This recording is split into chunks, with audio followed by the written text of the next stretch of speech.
Hey, hi, how you going? It's your mate Valsryan, and today we're back to check out all the best methods for farming Power Souls. Also, I got a new mic, so let me know what you think about the audio quality in the comments down below. If it's better, if it's worse, if it's really annoying that the mic's there, whatever it may be. But let's check out the video. So we're going to compare the three methods that you see on screen now. The first of which is setting up a base for breeding and butchering Anubises. The second is farming the new Predator Pals introduced with Feybreak, because they're always going to drop the new giant Power Souls. And I'm hearing on Reddit that this one's pretty viable, so let's put Reddit to the test. And the third is going to be running around the Sakurajima Island to farm Wixen Noct and kill as many as we can in as short amount of time possible. For the breeding and butchering method, there's going to be 3 world settings that we want to adjust to maximize our efficiencies. Now, I will caveat by saying, as always, even if you don't want to adjust your world settings or you're not able to adjust your world settings, the methods we're covering today are still the fastest methods. They're just going to be a lot slower on the default settings. So the first setting we want to tweak is moving the dropped items multiplier from 1 all the way up to 3. That's going to triple the amount of Power Souls we get from butchering one Anubis.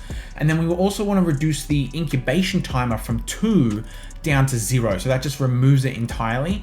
And then lastly is we want to increase the maximum amount of pals per base from the default 15, potentially all the way up to 50. That's going to mean that we can have 24 farms per base dedicated to breeding Anubises. Now you're probably wondering why not 25, and that's because you need to have at least one ore circuit base to power the egg hatcher.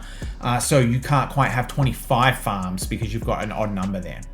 Next, you want to set yourself up a base similar to the one that you're seeing here, and then you want to go ahead and get yourself some Anubis with the Philanthropist passive, because this is going to increase the breeding speed by 100% per Anubis.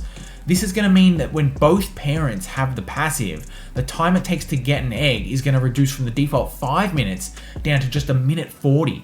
The next thing I've accounted for is the average times it takes to run around and collect the eggs and then hatch them, and then also the average time it takes to disassemble the pals. But as you can see here, the effects of those are very minimal. It took me 103 seconds to disassemble 90 pals and 70 seconds to hatch 60 eggs. So that means 1.1 seconds to butcher one Anubis and 0.86 seconds to collect and hatch one egg, which I've then deducted from the time to egg. Now that we have all of those figures, we can easily calculate how many souls we're going to get per hour. So in my base, I only have 10 farms, which is going to result in 6 eggs per minute, after accounting for the deductions that we just talked about, which you can then calculate out to see that we're going to get 1,102 large Power Souls per hour, or 551 giant Power Souls after you run them through the crusher. I will flag here that I didn't account for the crusher time, but that's because it was so minimal that it just wasn't worth including. But before we move on to the next method, we should talk about what happens when you go even harder than me with your base commitment and put in the full 24 breeding farms. So in this scenario, you're going to end up with 1,322 giant Power Souls per hour. For the second method, we're going to be farming the new Predator Pals, and this time there's 4 settings that we want to look at. The first is just ensuring that we have Enable Predator Pals on, otherwise you're not going to see Predator Pals at all. The second is increasing the dropped items multiplier again, making sure you've got that all the way up at 3. And then you also want to make sure you increase the pal appearance rate from 1 all the way up to 3. This is going to make it so that you get 3 Predator Pals instead of 1 every time one spawns. And then the last is increasing the damage from player multiplier from 1 all the way up to 5. Now, normally I don't like to mess around with damage settings, but for the sake of just farming, this is definitely going to increase your speed, because one of the biggest downsides of farming Predator Pals is that they take a long time to kill and they're actually a hard fight. So this is going to make it a lot easier to just farm the souls quickly. Once you've done all of that, you want to go ahead and get yourself one of these adorable little pals, Nightmare, because she has the partner skill Soul Collector, which reads, while fighting together, pals drop more Power Souls when defeated. So you do want to make sure that Nightmare is out when you actually go to get the kill on the Predator Pal, otherwise the partner skill won't take effect at all. And you want to condense her up to 4 stars so that Soul Collector goes up to level 5 and you maximize its effect. Now I'll put the location for Nightmare on screen now so that you can see where to go and get one. And the only other thing I'd recommend is having some passive skills that give her some more defense, because I didn't bother doing this and I do regret it a little bit, because after doing some testing, I realized that she can die quite easily to the Predator Pals. So if you have Diamond Body and Burly Body or something like that, it's going to help smooth out the whole process a lot. So as for the testing itself, the way I did this was conduct 3 sessions of 15 minutes each, recorded how many giant Power Souls I was able to get, and then multiplied the result by 4 to get the per hour rate.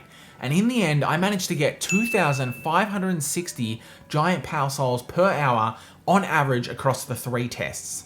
Now, if you're looking to verify the testing, or maybe you're just looking to find what pathing I took for yourself, I'm going to be uploading an unlisted video to my channel and leaving a link to it in the description down below of the full uncut 15-minute sessions, so you can go ahead and check that out if you need. And for the final method, we're going to be farming Wixen Noct over on the Sakurajima Island, which spawn roughly between the Cherry Blossom Crossroads way shrine and up at this Northern Rockfield way shrine on the beach. Now, the important thing to note about the Wixen Noct is that they only spawn at night.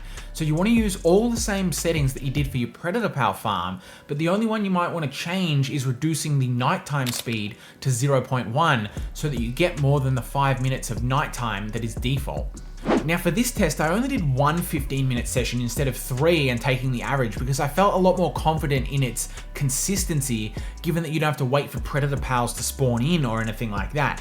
And over those 15 minutes, I ended up getting 2,168 medium Pal souls, which you can then crush down into large Pal souls at a 2-to-1 ratio, which then further crush into the giant Pal souls at 2-to-1. So you're really going from the medium Pal souls to the giant Pal souls at a 4-to-1 ratio, which means when you extrapolate it out to a per hour rate, you end up with 2,168, which honestly surprised me. I didn't think this would be quite so effective.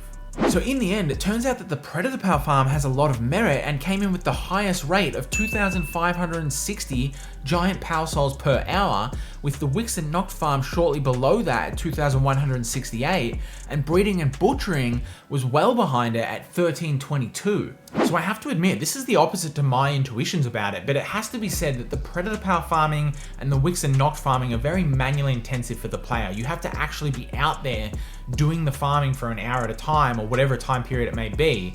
Whereas with the base setup, you only have to commit yourself to a one-time setup, and then you're going to passively generate Pal souls over time with very little work in between. So I'm personally not going to be swapping from the butchering and breeding method, but if you're just looking for a one-time burst of Pal souls, then definitely give the Predator Pal farm a shot. That's all for today though. If you enjoyed this, remember to like and subscribe, and let me know in the comments down below which Pal you're going to be upgrading first using all the new Pal souls you're going to have lying around. But thanks for watching, have a good one, and I'll catch you next time.